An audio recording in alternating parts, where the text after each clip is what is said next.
BK merekomendasi kepada partai yang bersangkutan untuk menghentikan atau mengeluarkan saudara si A dari anggota DPRD. PAW dong berarti? Oh ya, PAW.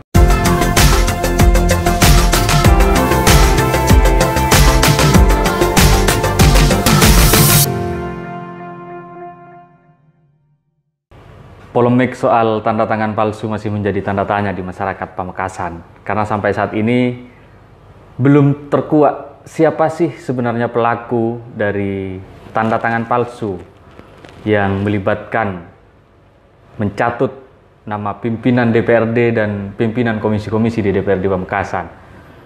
Polemik ini bahkan menjadi atensi dari mahasiswa. Ada mahasiswa yang sempat demonstrasi, ada juga yang audiensi. Nah, pada kesempatan kali ini saya akan berbincang-bincang dengan Badan Kehormatan DPRD Pamekasan terkait sejauh mana perkembangan kasus ini. Apakah sudah ada nama, inisial atau apapun itu? Mari kita bertanya kepada yang terhormat Mas Hamdi Jibril. Assalamualaikum Mas Hamdi. Waalaikumsalam warahmatullahi wabarakatuh. Mas Hamdi ini pimpinan juga ya di Badan Kehormatan ya? Enggak, saya anggota. Anggota ya, oke. Ya. Tadi ada audiensi ya soal tanda tangan palsu, itu seperti apa perkembangannya sejauh ini? Jadi tadi ada audiensi dari Jaga Jatim juga bertanya persoalan sejauh mana pekerjaan di BK itu berkaitan dengan penanganan dugaan pemalsuan tanda tangan yang dilakukan oleh salah satu oknum anggota DPRD. Siap. Jadi begini, kami di BK itu hari ini juga setelah paripurna, harusnya tadi jam 12 itu sudah melakukan pemanggilan terhadap salah satu ketua komisi yang melaporkan untuk dimintai klarifikasi, untuk dimintai keterangan agar kasus ini cepat selesai. Nah, cuma mungkin karena berhalangan, beliaunya masih belum hadir. Tapi hari Rabu ini sudah kita panggil lagi, hari Rabu seluruh ketua-ketua komisi itu kita panggil. Komisi 1 sampai komisi 4 ya? Komisi 1 sampai komisi 4. Karena keterangan apa yang perlu didapatkan dari pimpinan komisi ini? Jadi di dalam laporan yang disampaikan kepada kami itu, ketua-ketua komisi itu belum menyebutkan siapa yang dilaporkan, anggota DPRD yang mana yang dilaporkan, jabatannya di DPRD itu sebagai apa, itu belum. Oh gitu ya? Nah, masih belum. Nah, jadi ini perlu pendalaman lagi agar kita tidak salah mengambil langkah. Nah, maka ketua-ketua komisi itu harus kita mintai keterangannya, sehingga nanti kalau itu betul-betul anggota DPRD Kabupaten Pamekasan yang melakukan pelanggaran, maka BK mempunyai kewenangan melakukan penyidikan terhadap kasus ini. Jadi sejauh ini belum terbongkar ya siapa pelakunya ini ya? Kalau di luaran Mas ya sudah rame, cuma kan kalau BK itu tidak bisa mengambil informasi di luar. Oke, ya betul. Artinya belum ada misalnya saksi, belum ada yang memberikan keterangan bahwa si A, si B atau si C yang melakukan? Belum. Ini makanya hari ini kita panggil ketua komisi itu kita panggil untuk memberikan keterangan, namun hari ini masih belum hadir. Karena kita diatur juga, kita punya pedoman namanya itu tata beracara Badan Kehormatan. Itu peraturan DPRD nomor 2 tahun 2015. Itu gimana bunyinya itu soal? Bahwasanya informasi yang didapat dari pelapor, saksi dan sebagainya itu menjadi rahasia BK. Jadi ke depan ini kita hanya bisa memberikan progres bahwasanya kasus ini sudah sampai pada tingkat ini. Ada berapa tahapan itu? Tahapannya sedikit, tidak sampai nggak kayak kepolisian. Oh tidak ya? Karena kita kan bukan lembaga penegak hukum seperti kepolisian. Kita adalah lembaga etik DPRD. Jadi prosesnya hanya klarifikasi, nanti di BAP, kemudian di sidang. Hanya itu. Jadi tidak ada P21, P20, P19, tidak ada seperti itu. Harus. Tapi kan kalau saya secara pribadi memang ya patokan kerja di BK itu ya berpatokan kepada ini, kepada tata beracara BK. Ini kan sulit ya, artinya sulit. Orang kan nggak mungkin si ini pelakunya mengatakan begitu kan bahaya juga kan, apalagi ini politisi. Politisi kalau di masyarakat umum pasti banyak orangnya kayak gitu. Bahaya kan kira-kira gitu lagi. Jadi begini Mas, sebetulnya meskipun mau disebutkan namanya oleh pelapor kepada kita, ini tidak mungkin BK menyebutkan kepada publik. Oh gitu ya. Karena di pasal 17 itu BK itu di tata beracara BK itu diatur tentang kerahasiaan informasi yang diberikan oleh pelapor. Itu wajib. Oke. Prosesnya semua di BK itu prosesnya menjadi rahasia. Oke. Nah, baru nanti sudah ada putusan, baru ini di-floor ke publik. Bahwasanya si A telah melanggar pasal sekian, ayat sekian. Nah, peraturan DPRD tentang kode etik seumpamanya. Begitu. Nanti itu setelah ada putusan, itu di-floor dan kita itu sampaikan di paripurna justru. Nanti melalui forum paripurna. Ini berapa minggu atau berapa hari targetnya dari Badan Kehormatan menuntaskan persoalan ini? Kalau aturan itu sampai kepada persidangan ya, sidang pertama itu dari dugaan pelaporan masuk ke kita, kemudian masuk register perkara etik BK itu 14 hari. 14 hari ya? 14 hari sudah harus dimulai persidangan. Dari masuknya register itu masih sekitar berapa hari ke sekarang? Dan sampai 1 minggu masih. Sekarang 2 pekan ya? Dari press release. Oh, press release sudah pekan. Press release itu kan laporan belum masuk. Oh, belum masuk ya. Nah, Oke. Baru nanti sorenya masuk dan kebetulan itu hari libur. Oke. Jadi kita tunggu sampai hari Senin. Hari Senin kita verifikasi data yang masuk, kemudian kita nyatakan, kita putuskan bahwasanya berdasarkan apa yang ada di tata beracara BK bahwasanya itu perkara sudah memenuhi unsur material ataupun formil. Oke.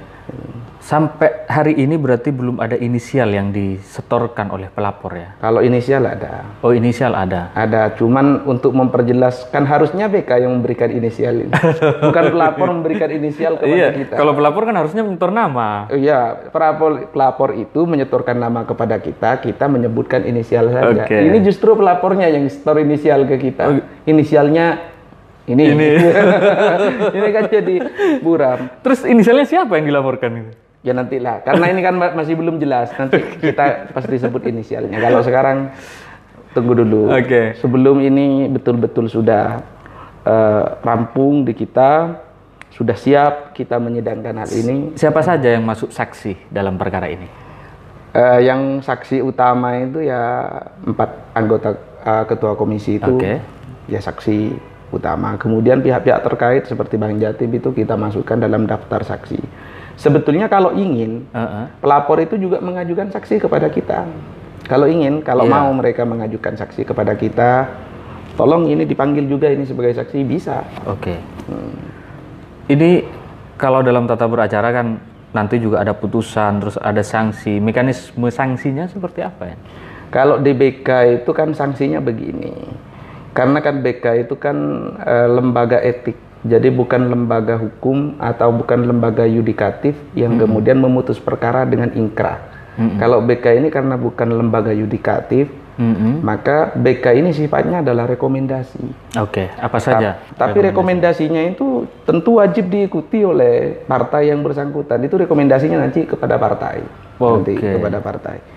Contohnya begini, nanti karena sudah memenuhi unsur pelanggaran kode etik, contohnya BK merekomendasi kepada partai yang bersangkutan, ini yang paling berat ya, yang paling berat contohnya, sekedar contoh saja, sanksi yang paling berat, BK merekomendasi kepada partai yang bersangkutan untuk menghentikan atau mengeluarkan saudara si A dari anggota DPRD.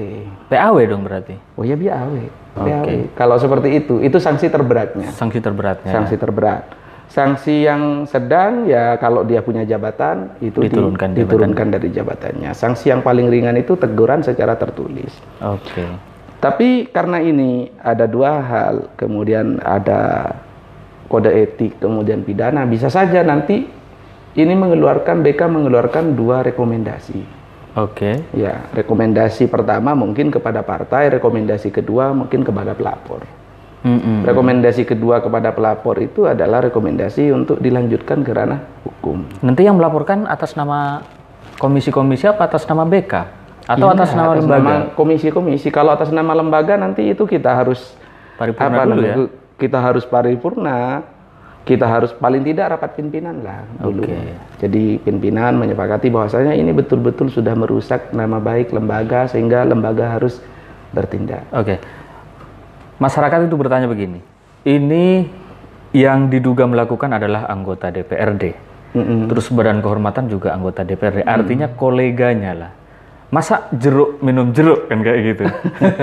Bagaimana mungkin kayak gitu sesama DPRD menyangsi temannya kan kayak gitu? Itu keraguan masyarakat. Bagaimana BK menjawab keraguan ini? Sebetulnya begini Mas, ya memang di sini itu adalah kita semua adalah satu badan, satu tersakiti, satu merasa sakit semua. Betul. Karena DPRD itu adalah lembaga, jadi kalau sudah mengatasnamakan DPRD itu tidak ada partai A, B, C, tidak ada. Semuanya adalah DPRD.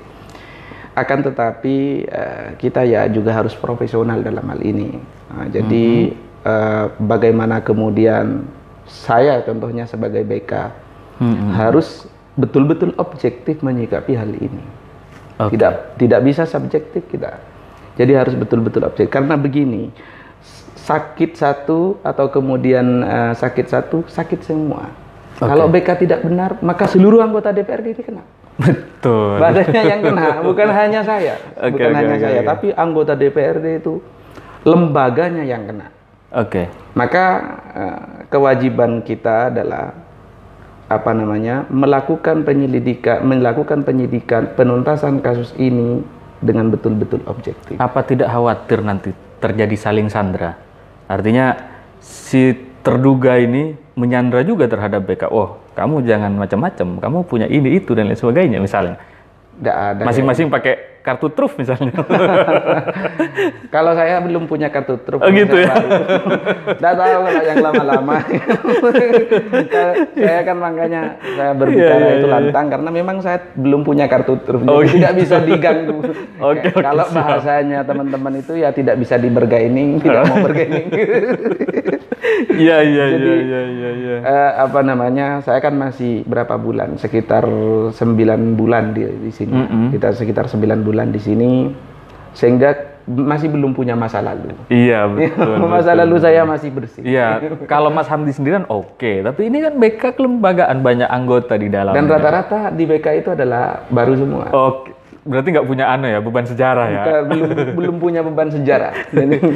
Jadi sulit dicari kartunya Mas. Ya, tapi meskipun ada, BK akan tetap bekerja secara profesional. Jangankan di luar BK sendiri yang melakukan kesalahan, maka kita akan proses. Makanya kalau kemudian ini jelas sudah ramai bahwasanya lembaga salah satu anggota DPRD melakukan pemalsuan tanda tangan. Kalau tetap tidak ditemukan nama, maka kita akan memanggil satu persatu. Termasuk BK sendiri akan kita periksa. Saya sendiri akan diperiksa oleh BK yang lain. Itu bukan tidak mungkin, akan tetapi jalan seperti itu jalan terakhir. Gini, kalau 45 anggota DPRD misalnya tidak ada yang ngaku bahkan bersumpah, gimana cara memutuskannya? Kita kan masih punya cara bagaimana kemudian kalau kita menghadirkan Bang Jatim. Kalau Bang Jatim sudah dihadirkan, kita tanya kepada Bang Jatim kan bisa jelas ini siapa ini. Berarti kuncinya ada di Bang Jatim ya? Kuncinya dulu di komisi. Setelah itu di Bang Jatim, di komisi. Apakah betul mereka sudah punya dugaan enggak ke sini? Kalau Bang Jatim terlebih dahulu nanti bisa kacau. Apa betul ini dilakukan oleh anggota DPRD? Karena bisa begini Mas. Kalau kemudian ke Bang Jatim bisa saja bukan anggota DPRD yang mengantarkan ke sana, tapi suruhan anggota DPRD. Hanya disuruh. Ada pihak ketiga berarti ya. Nah ini contohnya begini, sampean seumpamanya disuruh oleh saya mengantarkan proposal ke Bang Jatim. Tentu kalau saya tanya ke Bang Jatim, Pak siapa yang mengantarkan proposal ini? Ya Imam Afrizal. Oh berarti bukan anggota DPRD, bukan Pak. Kabur sudah kita. Tapi kalau kuncinya sudah didapat dulu, kuncinya sudah kita pegang, maka Bang Jatim tinggal kita klarifikasi apa betul ada surat ini, mana aslinya, kan begitu. Surat ini mana aslinya? Wah ada Pak ini. Kalau tidak ada, siapa yang mengantarkan ini? Si A Pak, kita panggil si A dulu. Apa betul sebagai saksi. Kemudian setelah itu kita simpulkan. Kalau sudah menjadi kesimpulan, kita bisa memutuskan. Tapi BK optimis ya bahwa ini akan clear. akan tuntas dan sampai ada putusan? Ya, setiap apa yang kemudian masuk ke kami di BK pasti akan kita selesaikan. Oke. Saya masih kita dukung lah optimis, soal itu. ya. Pasti masyarakat di belakang BK ini. Makanya saya itu menyampaikan tadi kepada teman-teman Jaga Jatim yang hadir ke DPRD untuk menanyakan persoalan itu, saya menyampaikan banyak terima kasih karena dukungan mereka sangat berarti bagi kita. Dukungan semua pihak yang kemudian mendukung kepada kita itu sangat berarti bagi kita. Oke.